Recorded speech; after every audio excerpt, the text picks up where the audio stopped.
স্বচ্ছতা যদি না থাকে এবং পরিবেশের স্বচ্ছতা যদি না থাকে, কোনো মানুষ বা সবাই মিলে একসাথে কিন্তু আমরা ভালো থাকতে পারি না। আপনারাও বিশেষ করে যদি শরীরটা আমাদের একটু খারাপ খারাপ লাগে, কেউ ভালো কথা বললেও আমরা খ্যাট খ্যাট করে উঠি, তাই না আর কি? তো সেই জন্যই বলছেন যে শারীরিক সুস্থতা, আমাদের সকলের শারীরিক সুস্থতা ভীষণভাবে দরকার। আর শারীরিক সুস্থতার জন্য এই পরিষ্কার পরিচ্ছন্নতা ব্যাপারটা ভীষণ জরুরি। কারণ নোংরা আবর্জনা, জল জমা বা বিভিন্ন জায়গায়, আমরা যদিও ভীষণ এখানকার মানুষের সচেতন মানুষ আমি বলবো, কারণ হচ্ছে এবং আমরা সকলেই ব্যবহার করি, আমরা কিন্তু এখন মাঠে ঘাটে কিন্তু ওই শৌচ করতে চাই না। তো আমাদের ভারতীয়রা কিন্তু এই অজ্ঞতা থেকে বেরিয়ে আসতে পারে। তারা মাঠে ঘাটে শৌচ করতে যায়, তারা জানেই না যে এই ধরুন মাঠে ঘাটে শৌচ করা হলো, বৃষ্টির জল পড়লো, বৃষ্টির জল পড়লে কি হবে, চারপাশে ছড়িয়ে যাবে, এত দুর্গন্ধ ছড়াবে, তার উপরে মাছি, মশা, বিভিন্ন রকমের পোকামাকড় বসবে, সেগুলো উড়ে গিয়ে আমাদের পাতে বা বিভিন্ন জায়গায় বসবে, তো যার ফলে রোগ সংক্রমণটা কিন্তু বেশি হবে। তো সেই কারণে আমাদের আমরা আজকে যে এপিসোডটা আপনাদের দেখাবো, সেই এপিসোডের মধ্যে এটাই বলা যে থাকলেই হবে না, নির্মাণ করলেই হবে না, সেই শৌচালয়কে সবাইকেই ব্যবহার করতে হবে, অবশ্যই অবশ্যই করে। কারণ শৌচালয় ব্যবহার আমাদের ওই যে খালি জায়গায় মলমূত্র ত্যাগ করার যে সংক্রমণ বা ত্যাগ করলে যে রোগ জীবাণু আমাদের সংক্রমণ হয়, তার থেকে কিন্তু আমরা রক্ষা পাবো। আর আরো একটা ব্যাপার, যদি আমরা শৌচালয় একটা নির্মাণ করে রাখলাম, অনেক জায়গায় আছে জানেন, পাবলিক টয়লেট গুলো আছে, সেগুলোতে আছে তালা লাগিয়ে রাখা আছে। আবার আমি দেখেছি হাসনাবাদে গিয়ে, এখন যদিও সেটা ব্যবহার হয়, আগে হাসনাবাদে যখন ছোটবেলায় যেতাম দেখতাম ওই যে পাবলিক যে শৌচালয়গুলো করা আছে, সেখানে দেখলাম লোকে কাঠ কুটো সবে ওটা ব্যবহার হচ্ছে না, বাইরে গিয়ে ওই নালা নালার কাছে কাছে করে রেখে। তো ওখানে কাঠ কুটো না রেখে শৌচ করাটাই ভালো, এবং তাতে মানুষের শরীর স্বাস্থ্য ভালো থাকে। এবং খালি শৌচালয়, সেই শৌচালয়টা সাথে আমরা দীর্ঘ দুর্গন্ধ ছড়াবে, তাতেও জীবাণু সংক্রমণ হবে। অর্থাৎ ভীষণ ভালোভাবে জল ব্যবহার করতে হবে। আরো একটা জিনিস, যে শৌচালয়টা যাতে দীর্ঘদিন আমরা ব্যবহার করতে পারি, সেভাবে রক্ষণাবেক্ষণ করতে হবে। ধরুন আমাদের শৌচালয়ের শক্তি আছে, কিংবা এরকম ভাবে করা আছে শৌচালয়, তো এই যে শক্তিগুলো বা এই বস্তুগুলোকে কিন্তু পরিষ্কার করতে হবে, 3 থেকে 5 বছর অন্তত পরিষ্কার করতে হবে। না পরিষ্কার করলে সেখানেও কিন্তু এই দুর্গন্ধ ছড়াবে এবং রোগ জীবাণু ছড়াবে। শৌচালয়কে রক্ষণাবেক্ষণ এবং তাকে কার্যকরী রাখার একটা পরিকল্পনা আমাদের মধ্যে অবশ্যই থাকতে হবে। একটা ব্যাপার আছে বন্ধুরা, আপনাদের শৌচালয় মানে টয়লেট বা পায়খানা পরিষ্কার করে কে বাড়িতে? আমরা মেয়েরা, ছেলেরা করে না? ছেলেরা কি করে? একদমই করে না, না? আমরা করি।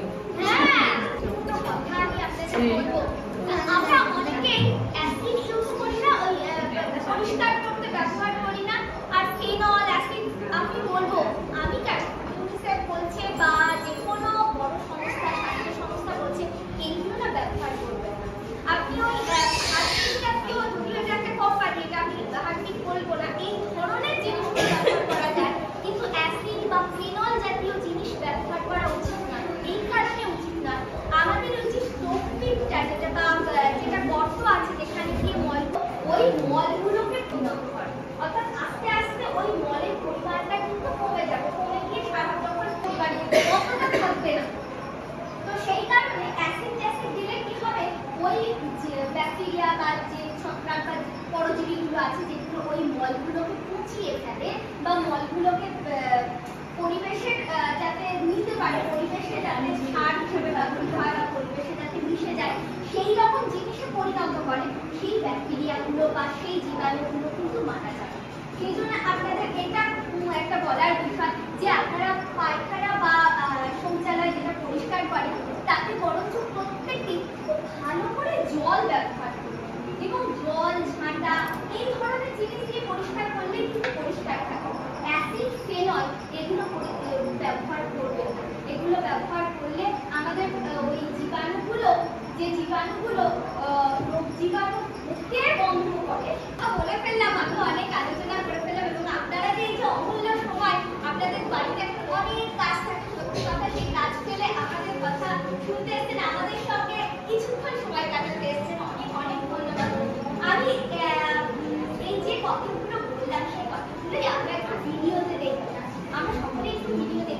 খেয়ে এসেছি, এখন কিছুক্ষণ হয়েছে ভিডিও দেখে আর কি। তো এই ভিডিওতে কিন্তু এইটুকু বলতে পারি ভীষণ ভিডিও ধরে নিন না, আমরা সবাই মিলে একসাথে চাই করছি। আচ্ছা যাই হোক, তো এই ভিডিওটা দেখানোর আগে আমি কিন্তু আপনাদের 3টে প্রশ্ন করবো, যেটা আমি বলছিলাম প্রশ্নে প্রশ্নে আলাপ করবো। সেই 3টে প্রশ্ন করবো, মাত্র 3টে, বেশি না, মাত্র 3টে প্রশ্ন করবো। সেই 3টে প্রশ্ন যদি আপনাদের মনে হয় যে আমি যা বলছি সেটা ঠিক বা এই প্রশ্নটার উত্তর হ্যাঁ হিসেবে হবে, তাহলে আপনারা অবশ্যই একটু হাত তুলে আমাকে সমর্থন করবেন। এটা হচ্ছে যদি মনে হয় না আমি ঠিক বলিনি, অবশ্যই না করবেন এবং নিচে রাখবেন।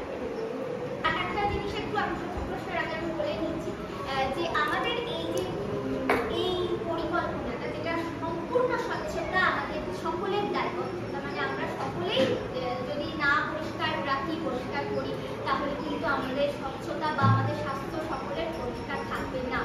আর একটা ব্যাপার যেটা আমাদের এই এপিসোড যেগুলো আমরা রেডিওতে ব্রডকাস্ট করি, 12টা এপিসোড, 12টায় মানে এই স্বচ্ছতা নিয়েই 12টা এপিসোড, এবং তার মধ্যে খালি শৌচাগার নির্মাণই নেই, শৌচাগারকে কিভাবে পরিষ্কার রাখবো, কি আমাদের শৌচাগারের কিরকম শোকপিটগুলো আছে, তার ব্যবহার কিরকম হওয়া উচিত, নালীগুলোর কিভাবে রক্ষণাবেক্ষণ উচিত, তারপরে যে আমাদের যে বাড়িতে টুকরো প্যান্টটা ব্যবহার করি, যে বর্জ্য বস্তুগুলো, সেই বর্জ্য বস্তুগুলো কয় প্রকারের হয়, তাকে কিভাবে আমরা নিষ্পত্তিকরণ করবো, তরল বর্জ্য ব্যবস্থাপনা কি, মানে ধরুন এই যে শোকপিটের জল যাচ্ছে তো সেটা কোন দিকে গেলে ভালো হয়, বা সেটা কতটা দূষণযুক্ত বা কতটা ভালো, বা আমরা এই যে গৃহস্থালির কাজকর্ম করছি তার থেকে যে জল বেরোচ্ছে সেটাকে কিভাবে ব্যবহার করতে পারি, এই সমস্ত কিছু নিয়ে পার্টে পার্টে 12টা এপিসোড জুড়ে কিন্তু আমাদের এই অনুষ্ঠানটা হয় রেডিওতে।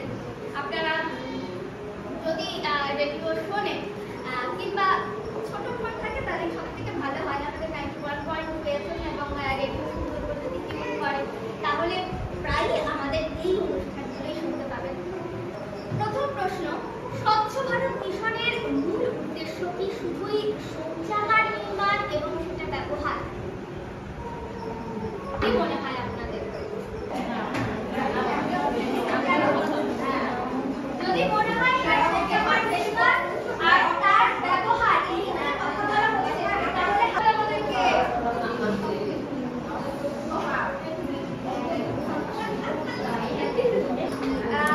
পরের প্রশ্নে চলে যাই। আবার পরের প্রশ্নে চলে যাই আমরা।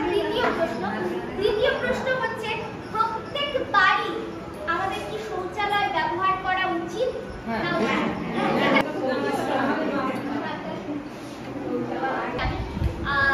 তাও আমি প্রশ্নটা বলি। প্রশ্নটা হচ্ছে, খোলা জায়গায় মলত্যাগ, একদম খোলা জায়গায় মলত্যাগ স্বাস্থ্যের অবনতি ঘটায় এবং রোগের বিস্তার করে, ঠিক? হ্যাঁ।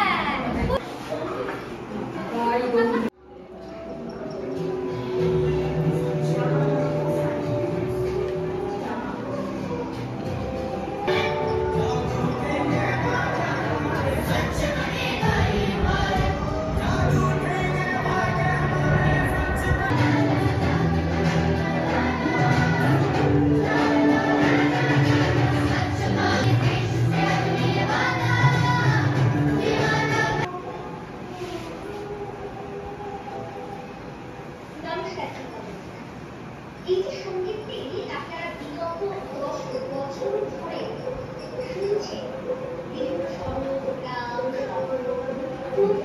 যখন আমাদের প্রধানমন্ত্রী লালকেল্লায় দাঁড়িয়ে স্বচ্ছ ভারত মিশন মাননীয় প্রধানমন্ত্রী দেশবাসীর কাছে একটা আবেদন রাখেন যে আমাদেরকে নির্মল ভারতবর্ষ গড়ার জন্য সকলকেই দ্রুত পদক্ষেপ নিতে হবে, এবং এটাই হবে আমাদের জাতির জনগণের হৃদয় একেবারে আন্দোলিত হয়েছে।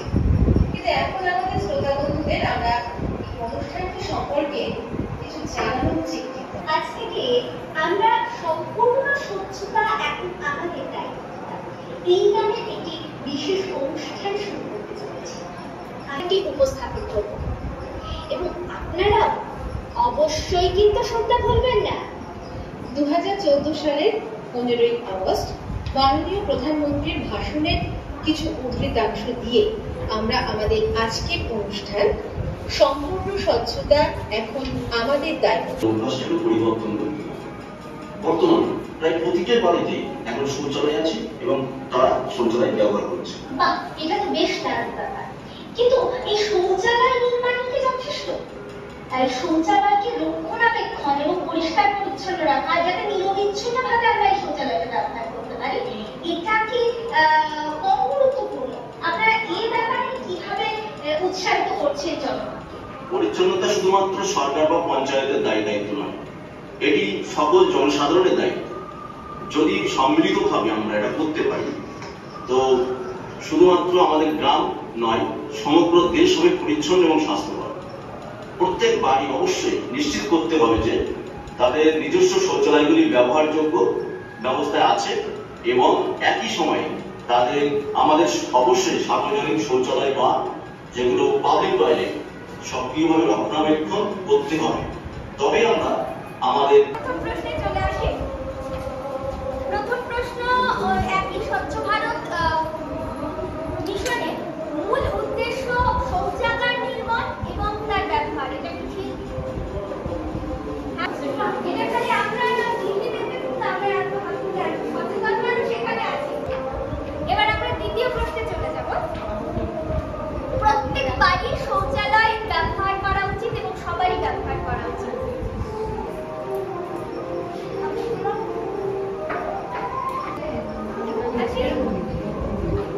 খোলা জায়গায় মলত্যাগ স্বাস্থ্যের অবনতি ঘটায় এবং বিভিন্ন রোগের প্রকোপ ঘটায়, ঠিক?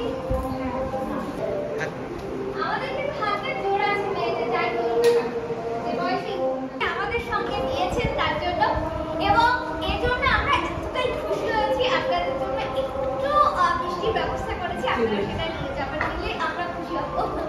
তো আজকে দিনের জন্য অনেক অনেক নমস্কার।